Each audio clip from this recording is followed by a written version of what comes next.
Perseteruan antara dokter detektif alias Doktif dengan pengusaha skincare Sheila Shokya semakin memanas. Keduanya bukan hanya saling sindir di sosial media, bahkan berujung aksi lapor ke jalur hukum. Pada 27 Februari 2025 kemarin pun Sheila didampingi suami dan kuasa hukumnya memenuhi panggilan kepolisian atas laporan Doktif dalam kasus dugaan perbuatan tidak menyenangkan. Sheila dicecar 25 pertanyaan oleh penyidik terkait aksinya mendatangi tempat Doktif mereview diduga produk skincare miliknya. Doktif merasa apa yang dilakukan Sheila sudah melebihi batas, bahkan menuding adanya ke arah kekerasan, baik secara verbal ataupun fisik. Kepada awak media, kuasa hukum Sheila menjelaskan bahwa kehadiran mereka hanya sebatas klarifikasi terhadap laporan yang dilayangkan oleh Doktif beberapa waktu lalu. Lantas seperti apa klarifikasi Sheila Shokya terkait tragedi dugaan pelabrakan yang ia lakukan terhadap sang seteru? Pemeriksaan lancar, semuanya. Ada berapa pertanyaan dari? Ada 25 pertanyaan. Terkait apa aja Bu? Jadi terkait dengan kejadian di rumah makan Suwardi, di mana Doktif live TikTok di sana dan mereview suatu produk, mereview suatu produk yang sepertinya atau seolah-olah dari produk USS. Ternyata apa yang direview yang ditunjukkan di live TikTok itu tidak pernah dijual dan sudah 2 tahun sebelumnya. Jadi tidak ada, jadi makanya dari pihak USS datang ke rumah makan Suwardi untuk menanyakan dari mana dia dapat produk itu. Maksudnya produk yang nggak beredar itu di review apa gimana? Iya. Ya, produk yang udah hampir 2 tahun udah produksi ya. Diperjualbelikan, tapi tiba-tiba ada gitu. Jadi kita cuma mau menanyakan dari mana itu asal usulnya. Jadi sebenarnya begini teman-teman, itu bukan pemeriksaan maksudnya penyidikan. Ini masih interview, wawancara, Klarifikasi ya? Masih klarifikasi. masih interview, jadi belum sampai kemana-mana. Ada saya, ada istri, dan Arif Apanda, ada bertiga. Jadi di sini sebenarnya sih Doktif ingin meminta transparansi, ya, ini meminta kejelasan tentang proses yang terjadi kemarin itu ya, dari pemeriksaan yang kemarin itu. Karena sebenarnya apa sih yang terjadi gitu di proses hukum yang saat ini sedang berjalan? Karena Doktif merasa ada kejanggalan, ada keanehan ini, gitu. Ada beberapa step yang apa ya kita ngomongnya ya?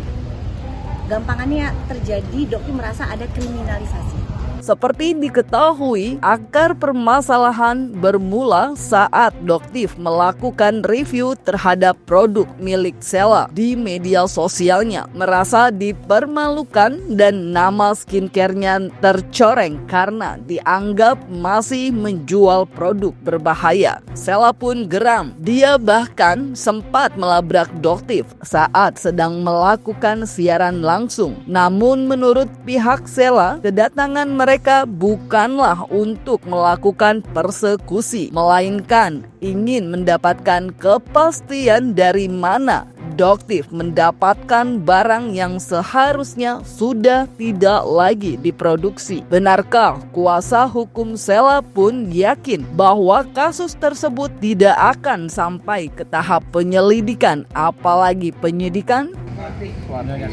Tujuan kita datang ke sana tidak ada sama sekali maksud untuk persekusi atau yang lain-lain ya. Kita jelas datang ke sana, kita ingin menanyakan asal usul produk itu dari mana. Sementara dari pihak SS, dari pihak kita sendiri, kita sudah hampir 2 tahun tidak memproduksi produk itu. Ya, jawabannya simpel kan. Kalau memang ada, ya katakan dari mana. Ya udah, ini kan perkara kriminal. Nggak boleh ditutup-tutupin dong. Kita ke garda terdepan. Kalau ada perkara kriminal ini, ayo kita bahas dong sama-sama gitu. Jadi, hasil daripada kita di sana tidak membuahkan hasil, nah, sehingga kita saling lapor lah gitu ceritanya. Oh, dia melapor bukan 3 pasal, 1 pasal saja, pasal 335. Dia menyatakan bahwa dia diperlakukan tidak baik, padahal itu tidak ada kejadian, hanya suara-suara yang semacam nanya, dapat dari mana lo, gitu aja. Dengan nada tinggi. Sementara dia sangat bebas merdeka di situ, live, gitu loh. Jadi apa yang dilaporkan itu memang kami yakin tidak akan menjadi masuk ke penyelidikan atau penyidikan. Pihak Sela Sokia pun menyebut Doktif sebagai sosok yang melebihi kewenangan Badan Pengawas Obat dan Makanan atau BPOM. Karena jika memang ia menemukan ada hal-hal janggal dalam sebuah produk, sepatutnya melaporkan kepada BPOM, bukan justru mengumbar-umbar di media sosial. Apalagi apa yang dilakukan berdampak luar biasa terhadap bisnisnya. Bahkan Sela harus mengurangi karyawan dan pabriknya akibat aksi review-review tak bertanggung jawab Doktif. Soal kerugian kalau imaterial kita nggak bisa hitung ya. Material, imaterial kita nggak bisa hitung. Yang jelas berdampak sangat merugikan kita gitu. Omset penjualan mungkin Turun nggak sih Kak? Sangat.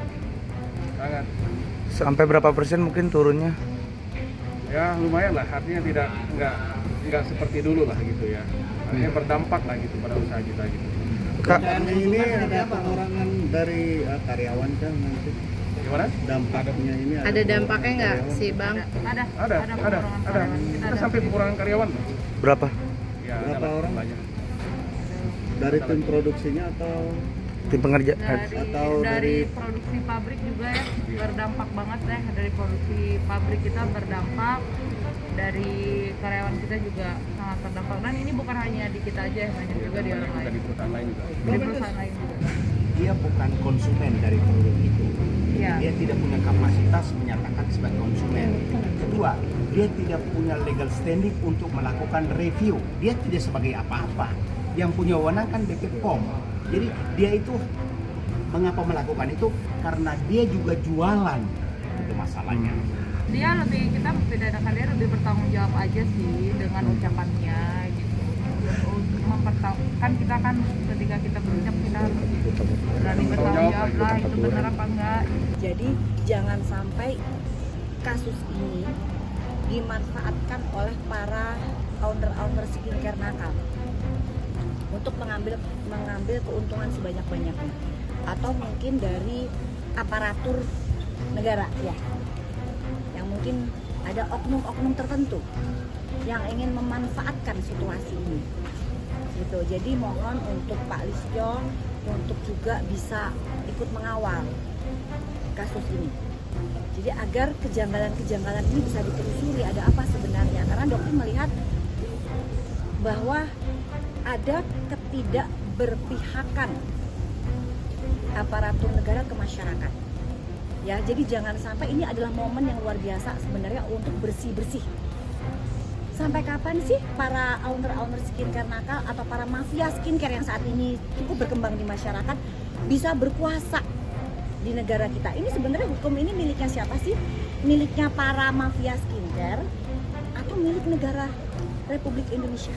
Tak tinggal diam, Sela Sokia pun turut melaporkan Doktif ke Polda Metro Jaya atas dugaan kasus pelanggaran perlindungan data pribadi. Pada Kamis 27 Februari kemarin pun, ia telah menjalani pemeriksaan sebagai pelapor dan dicecar 17 pertanyaan oleh penyidik. Terkait apa dan bagaimana prosesnya, pihak Sela enggan menjelaskan lebih lanjut karena perkara tersebut sudah masuk ke dalam ranah berita acara pemeriksaan atau BAP. Yang jelas, menurut Sela, permainan Doktif tersebut cukup kotor karena menyerang bukan hanya produk skincare, namun juga hal-hal lainnya. Jadi pemeriksaan hari ini hanya undangan klarifikasi karena pihak kita, Ibu SS sebagai pelapor yang melaporkan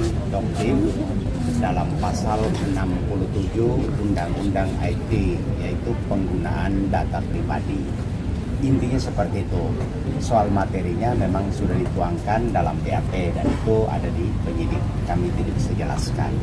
Intinya hari ini diperiksa klarifikasi sebagai pelapor atas laporan penggunaan data pribadi milik Ibu ESS yang digunakan oleh Doktif dalam status BA-nya. Berapa pertanyaan tadi, Kak? Berapa pertanyaan tadi, Kak? Ada 17 pertanyaan, mungkin 10 lembar atau 12 lembar. Itu saja. Kalau soal detailnya kami tidak bisa jelaskan. Modus dan bagaimana perbuatannya itu ada di dalam berkas penyidikan. Mohon maaf lahir batin ya, besok kita puasa. Mohon maaf lahir batin. Kasel tanggapannya dong soal Iya, yang belum ditahan nih, tapi udah jadi tersangka. Kasel gimana, Kasel? kecewa atau gimana? Kasel. Mantan kuasa hukumnya seperti apa, Bang? Ini kan laporan negara.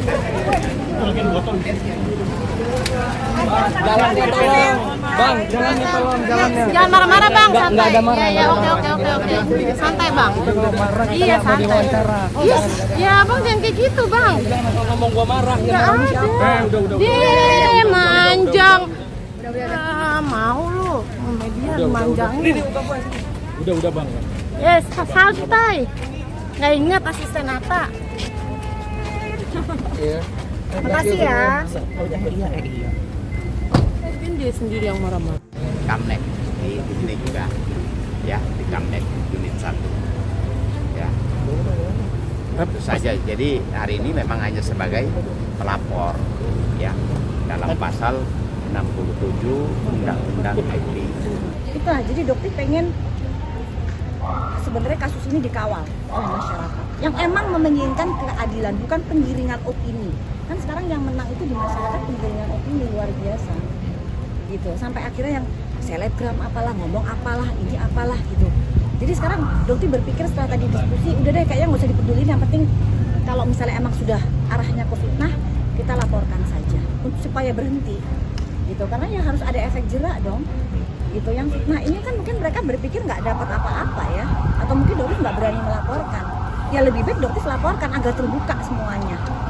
Perseteruan antara Sela Sokya dengan Doktif sepertinya masih belum akan menemukan titik terang. Entah siapa yang lebih dahulu ditetapkan sebagai tersangka atau justru keduanya memilih jalur damai. Sementara itu, Sela pun turut menanggapi sindiran dan tudingan yang dilayangkan oleh Nikita Mirzani. Beberapa kali wanita yang juga telah menjadi tersangka dalam kasus pemerasan dan tindak pencucian uang laporan Reza Gladys itu mengatakan bahwa Sela memiliki hutang hingga mencapai 100 miliar rupiah. Lu utang banyak banget tuh, sampai hampir 100 miliar.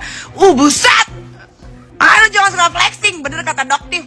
Tahu gitu, dihajar aja lo ngedoktif lo. Lu berlindung di gue lo. Gue kagak dapet apa-apa. Sialan lo. Tiba-tiba, aku salah.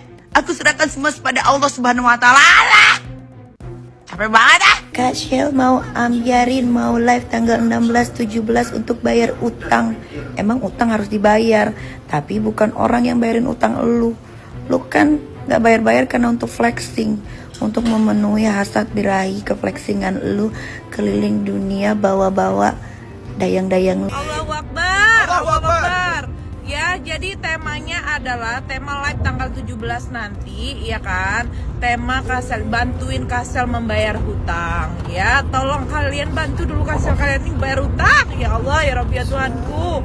Ini kan saudari NM selalu menyindir. Nggak jadi masalah, itu hak dia. Mau dia nyatakan itu hak dia, nggak jadi masalah. Mau dia katakan 40M, 1 triliun itu urusan dia. Iya, Nggak ada masalah sama kita itu. Kita soal tentang hutang piutang itu kita sama sekali nggak keganggu. Yang namanya berbisnis, ya utang itu hal yang biasa. Ya, Pengusaha pastilah. manapun.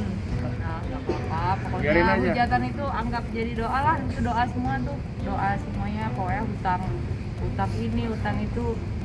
Jadi doa aja semuanya ya. Sudah, semuanya sudah saya maafkan. Siapapun itu saya udah memaafkan. Cuman kan yang namanya kita kan ada proses hukum ya. Kita harus jalani menghormati ya. kita terlapor, kita yang melapor, kita harus jalan itu. Tapi kalau dari hati ke hati, lillahi ta'ala saya udah memaafkan semuanya.